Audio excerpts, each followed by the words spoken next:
बिस्मिल्लाहिर्रहमानिर्रहीम अस्सलाम वालेकुम नाज़रीन, खैर खैरियत ठीक हो। तुहाड़ा अपना विरा मंजर बाटा यूट्यूब चैनल चलता फिरता टीवी।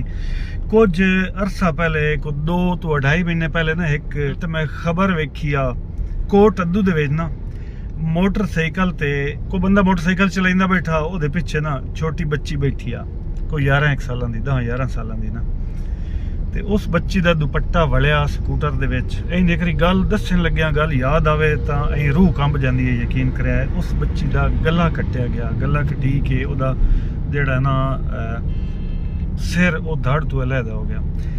मुड़ असीं हर वेले रोड ते हुंदे आ, कई वाकियात इहो जे विखिंदे न कि ना उहदा दुपट्टा वलिया पिया हुंदा है, औरतां जेहड़ियां माइयां मगर बैठियां हुंदियां न ओह डट्ठियां पईयां हुंदियां। तुसां भी कई इहो जे वाकियात वेखे उस दिन रोड ते असीं तो हर वेले रोड ते हुंदे, असीं तो मुड़ ढेर वेदे हैं कि ना उन्होंने दसिंदा भी है भी यार बंदे नूं हारण दे के दस्सिया भी यार दुपट्टा कुंजाओ।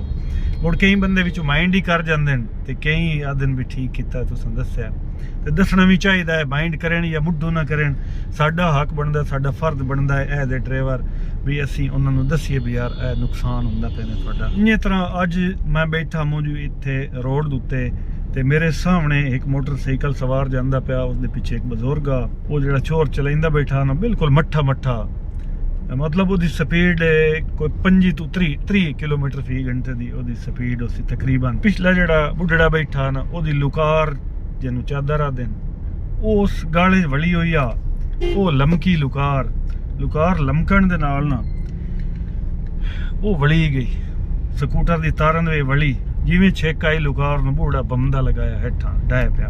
मैं आप बज के गया, नाल 2-3 होर बंदे आन, बज के गया। चार नूं सट्टां सुट्टां कोई ना लगियां। बूढ़ड़ा जेड़ा है ना वो जिवें वलिया पिया, लुकार उहदे नालों हटाई, स्कूटर साइड ते कीता, पंजाल के साइड ते लै गया से साइड ते।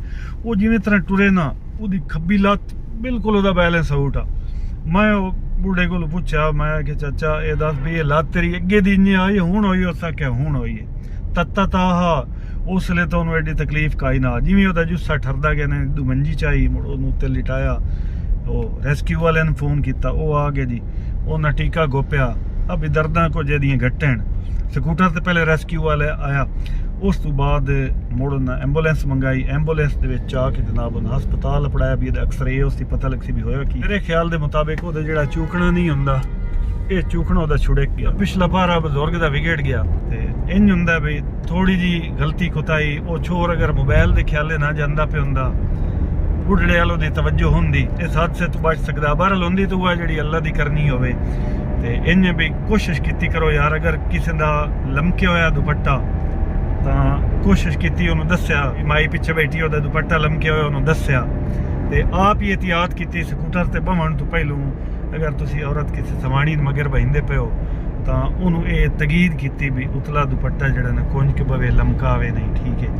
तो ये छोटी जी वीडियो आप मैं आख्या दोस्तों भरावां नाल शेयर करा, एक अगाही पैगाम है, चंगी गल है, तो चंगी गल अगर शेयर करनी भी मेरे ख्याल है तो सदका जारी होंदा। इस दे नाल इजाजत चाहसन जी, अल्लाह हाफिज़।